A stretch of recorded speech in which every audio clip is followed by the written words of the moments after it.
Japan के Fukushima nuclear plant से समुद्र में पानी छोड़े जाने पर छिड़े विवाद के बीच जापान की सरकार ने एक वीडियो जारी किया और इस वीडियो में जापान के प्रधानमंत्री फुमियो किशिदा अपने कुछ मंत्रियों के साथ खाना खाते दिखाई दिए।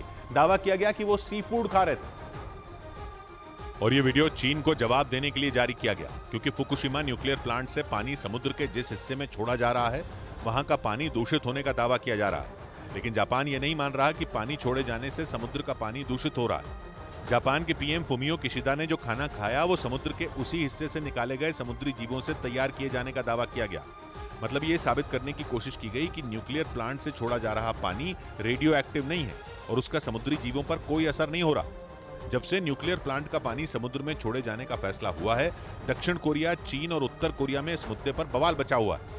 और यहां तक कि चीन ने तो जापान से आने वाले सी फूड पर ही बैन लगाने का ऐलान कर दिया। जापान बहुत बड़ी मात्रा में सी फूड निर्यात करता है और चीन के बैन का जापान के कारोबारियों पर बहुत बुरा असर पड़ने की आशंका जताई गई।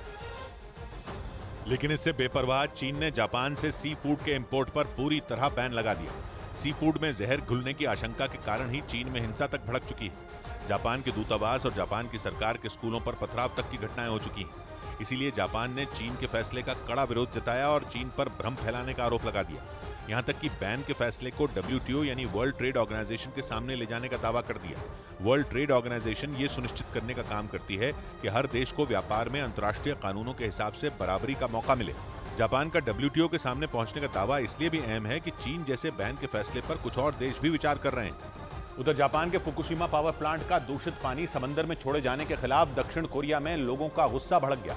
वहां हजारों की संख्या में लोगों ने जापान के दूतावास के बाहर प्रदर्शन किया, जिसका एक वीडियो सामने आया जिसमें हाथों में जापान के खिलाफ पोस्टर लेकर हजारों की संख्या में लोग सड़कों पर धरना देते दिखे। दक्षिण कोरिया में जापान के दूतावास के बाहर इकट्ठा प्रदर्शनकारियों ने आरोप लगाया कि जापान अंतर्राष्ट्रीय कानूनों का उल्लंघन कर रहा है। एक रोज पहले चीन में भी लोगों का गुस्सा जापान के खिलाफ फूटा और कुछ लोगों ने जापान के दूतावास पर पथराव कर दिया। जापान का फुकुशिमा न्यूक्लियर प्लांट समंदर के करीब है और जापान सरकार ने प्लांट में जमा दूषित पानी समंदर में छोड़ने का फैसला किया, जिससे चीन, दक्षिण कोरिया, उत्तर कोरिया और हांगकांग टेंशन में आ गए। चीन, दक्षिण कोरिया और हांगकांग में तो कई जगह विरोध प्रदर्शन भी हुए। इधर उत्तर प्रदेश के मुजफ्फरनगर से दिल दहला देने वाला एक वीडियो सामने आया। वहां एक सांड ने एक सिपाही पर हमला कर दिया। ये घटना उस वक्त हुई जब वो सिपाही सड़क किनारे खड़ा था और तभी उस सांड ने उस सिपाही को जमीन पर जोर से पटक दिया। इस घटना का जो CCTV वीडियो सामने आया उसमें वो सिपाही सड़क किनारे खड़ा नजर आया। इसी दौरान वो सांड वहां से जाता दिखाई दिया, लेकिन जैसे ही वो उस सिपाही के पास पहुंचा उस सांड ने उसे अपने सींग से उठाकर जमीन पर पटक दिया। यह हमला इतना जोरदार था कि वो सिपाही हवा में उछलकर जमीन पर गिर गया। इसी बीच सांड ने दोबारा हमला करने की कोशिश की। गनीमत यह रही कि वो सिपाही वक्त रहते वहां से उठकर भाग गया, वरना उसकी जान भी जा सकती थी। सांड के हमले से उस सिपाही को काफी चोटें आई।